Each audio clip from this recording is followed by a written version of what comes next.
जेके media देखने वाले सभी दर्शकों का एक बार फिर से बहुत बहुत स्वागत है। चुनावी सरगर्मियां पूरे जम्मू कश्मीर में इस समय तेज है क्योंकि 10 साल के बाद जम्मू कश्मीर में विधानसभा चुनाव होने जा रहे हैं। लोगों को बहुत सारी उम्मीदें हैं कि हमारे जो जीते हुए नुमाइंदे आगे आएंगे वो तमाम जनता की उम्मीदों पर खरा उतरेंगे। इस समय चुनावी मैदान में उतरे हुए तमाम उम्मीदवार जो ये दावे लोगों से लगातार कर रहे हैं कि आप हमें वोट दें, हम आपके हर मसले मसाइल का हल करेंगे, ये बात कहीं ना कहीं पुरानी भी हो चुकी है। क्योंकि जब भी चुनावी मौसम या चुनावी माहौल होता है तो उसमें नेता दावों की बौछार करते हैं, वादों की बौछार करते हैं, लेकिन आपको भी पता होगा कि वो दावे वादे कितने सच साबित होते हैं, कितने काम पाइपलाइन में आते हैं, कितनों को आमनी जामा पहनाया जाता है, वो आप सबको भलीभांति पता है। लेकिन इस 10 साल के बाद होने वाले विधानसभा चुनाव को लेकर बात करें तो काफी कुछ दिलचस्प होने वाला है, काफी कुछ इंटरेस्टिंग होने वाला है। क्योंकि धारा 370 और आर्टिकल 35A को जम्मू कश्मीर से हटाने के बाद पहली बार ये चुनाव हो रहा है, तो इस चुनाव में कई सारी नई चीजें हमें देखने को मिलेगी, जो मैं नई चीजें आपको कई बार अपडेट भी कर चुका हूं। सांबा के एंड पर बात करें तो सांबा का एक बर्निंग इशू जो आप सब लोग जानते हैं कि सांबा का रेलवे स्टेशन, तो कैप्शन आप पढ़ रहे होंगे कि क्या सांबा रेलवे स्टेशन पर ट्रेन रुकेगी। जो पिछले कुछ सालों से हम सुनते आ रहे हैं कि अभी रुकेगी, जल्द रुकेगी, आने वाले समय में रुकेगी, लेकिन ट्रेन नहीं रुक रही। ये एक बहुत बड़ा चिंता का विषय जो है ये बन चुका है। उसके अगला वाला कैप्शन भी आप ये पढ़ रहे होंगे कि क्या आने वाले समय में जो सरकार होगी या सांबा के जो एमएलए जीत के जाएंगे, क्या इस इशू को, इस मुद्दे को वो असेंबली में उठाएंगे कि सांबा रेलवे स्टेशन पर ट्रेन रुके। सांबा रेलवे स्टेशन से जो स्टॉपेजेस कोरोना के वक्त में उठाए गए, उसके बाद कोरोना खत्म हो गया, लेकिन ट्रेन रोकना जो है वो रेलवे अथॉरिटीज भूल गई कि यहाँ से ट्रेन यहाँ रुकनी भी चाहिए। सांबा हेडक्वार्टर का ये रेलवे स्टेशन, सांबा एक बहुत बड़ा बिजनेस हब है, यहाँ पर कई अलग अलग इदारे हैं, कई बड़े बड़े इंस्टीट्यूशंस हैं। आप सब जानते हैं कि कौन कौन से इंस्टीट्यूशंस हैं। यहाँ इतना बड़ा इंडस्ट्रियल हब है, लेकिन उसके बाद भी हमारे लोग लगातार सफर कर रहे हैं। हमारे यहाँ के लोग जो बाहर जाना चाहते हैं देश के अलग अलग हिस्सों में बाय ट्रेन, वो सांबा से ट्रेन नहीं पकड़ सकते क्योंकि सांबा में ट्रेन नहीं रुकती है। वो ट्रेन में बोर्ड करने के लिए या तो जम्मू जाएंगे या फिर कठुआ जाएंगे, और अगर उन्होंने यहाँ उतरना है तो वो बाई चांस ट्रेन रुक जाए तो वो उनकी किस्मत है, अदरवाइज उनको उतरना भी कठुआ या जम्मू है। इसके अलावा दूसरा कोई प्रोविजन नहीं है।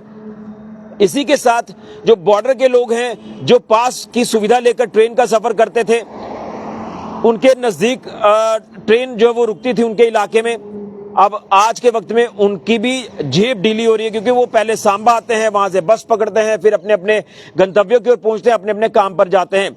ये कोई छोटा इशू नहीं है, ये बहुत बड़ा इशू है और बर्निंग इशू है, जिसको लेकर हमने कई अलग अलग तरह के डेपुटेशन जो वो प्रशासन के साथ मिलते देखे, रेलवे अथॉरिटी से मिलते देखे, केंद्रीय मंत्री जो जम्मू कश्मीर के दौरे पर आए उनके साथ डेपुटेशन मिले। हालांकि अगर सत्ता आधारी पार्टी को लेकर बात करें भाजपा की, तो उनके भी कई डेपुटेशन जो वो इस मसले पर मिले हैं। और पिछले ही दिनों हमने आपको बताया था कि सांसद युगल किशोर शर्मा जो कि दोबारा से जीते, वो संसद में पहुंचे और सदन पटल पर उन्होंने रखा इस मुद्दे को। उम्मीद उसके बाद ये हुई कि जल्द जो है ये ट्रेन अब सांबा रेलवे स्टेशन पर रुकेगी, सांबा की तकदीर बदलेगी। लेकिन कहीं ना कहीं अभी भी ये जो मुद्दा है ये ठंडे बस्ते में ही नजर आ रहा है और कहीं ना कहीं अभी भी ये बर्निंग इशू बना हुआ है। लेकिन कुछ मैं नेताओं को सुन रहा हूं जो चुनावी प्रचार जब करते हैं कि हम इस रेलवे स्टेशन वाले मुद्दे का हल करेंगे, ट्रेन सांबा रेलवे स्टेशन पर जो है वो रुकवाएंगे, असेंबली में इस बात को उठाएंगे। तो मेरा कहने का मतलब ही ये है कि असेंबली चुनाव की सरगर्मियां तेज हैं, दावों की बौछार की जा रही है, नेता अलग अलग तरह के मुद्दों का हल करने की बात कर रहे हैं। इसी तरह से हम भी उम्मीद क्या ये लगाएं कि क्या सांबा रेलवे स्टेशन पर ट्रेन रुकेगी, क्या सांबा से जीते हुए एमएलए असेंबली में इस मुद्दे को उठाएंगे, क्या लोगों को ये सहूलियात मिलेगी, क्या यहाँ से बाहर जाने वाले जो बच्चे हैं क्या उनको ट्रेन की ये सौगात मिलेगी। हमारे घर के बाहर से ट्रेन गुजर रही है लेकिन हमारे घर पर ट्रेन रुक नहीं रही है, ये बहुत बड़ी विडंबना है। और Samba railway station defunct railway station में अब काउंट होना शुरू हो चुका है, जिस तरह से यहाँ पर किसी तरह का कोई काम नहीं हो रहा। मात्र दिन में 2 ट्रेन रुकती हैं, हेमकुंट एक्सप्रेस और उसके बाद डीएमयू, इसके अलावा कोई ट्रेन नहीं रुकती है। बाई चांस किसी ट्रेन को क्रॉस पड़ जाए या क्रॉसिंग हो तब कोई ट्रेन यहाँ पर रुक जाए तो वो किस्मत की बात है, लेकिन इसके अलावा ट्रेन का ना रुकना ये बहुत बड़ा चिंता का विषय है। उम्मीद हम करेंगे जो भी सांबा का नेता एमएलए जीतकर असेंबली में पहुंचेगा इस मुद्दे को वो प्रायोरिटी पर उठाएगा। और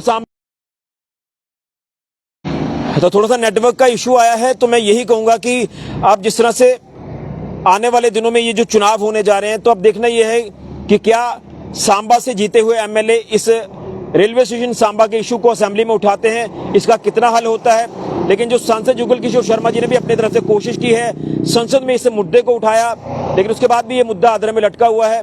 अब देखना यह है कि क्या सांबा के लोगों को ये सौगात वापस मिलती है जिसकी वजह से लगातार सांबा के लोग सफर कर रहे हैं। अगर नहीं रुकती है तो तब भी बता दिया जाए, अगर रुकती है तो तब भी बता दिया जाए कि आखिर आने वाले दिनों में सांबा रेलवे स्टेशन की तस्वीर क्या होगी। इस मुद्दे को हम हाईलाइट इसलिए कर रहे हैं, हम मुद्दे को उन तमाम चुनावी मैदान में उतरने वाले उम्मीदवारों को भी ये चेता रहे हैं कि इस मुद्दे को उठाइए, जो भी जीत कर जाएगा इस मुद्दे को असेंबली में उठाए और सांबा रेलवे स्टेशन पर ट्रेन को रुकाकर बताए, क्योंकि सांबा के लोगों की ये एक बहुत बड़ी डिमांड है।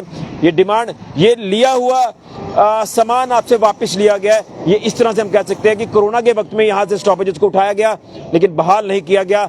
ये बहुत बड़ा चिंता का विषय है। उम्मीद करेंगे रेलवे अथॉरिटीज इसको लेकर संज्ञान लेंगी, जो भी सरकार आएगी वो संज्ञान लेगी और एमएलए इस मुद्दे को असेंबली में उठाएंगे और इसका हल कराएंगे, लोगों को राहत जो है वो सांबा के जरूर दिलाएंगे। तो यही था कि क्या सांबा रेलवे स्टेशन पर ट्रेन रुकेगी, क्या हमारे एमएलए इस मुद्दे को असेंबली में उठाएंगे, ये देखना होगा आने वाले वक्त में। फिलहाल के ऋषि गुजरिया जेके मीडिया के लिए।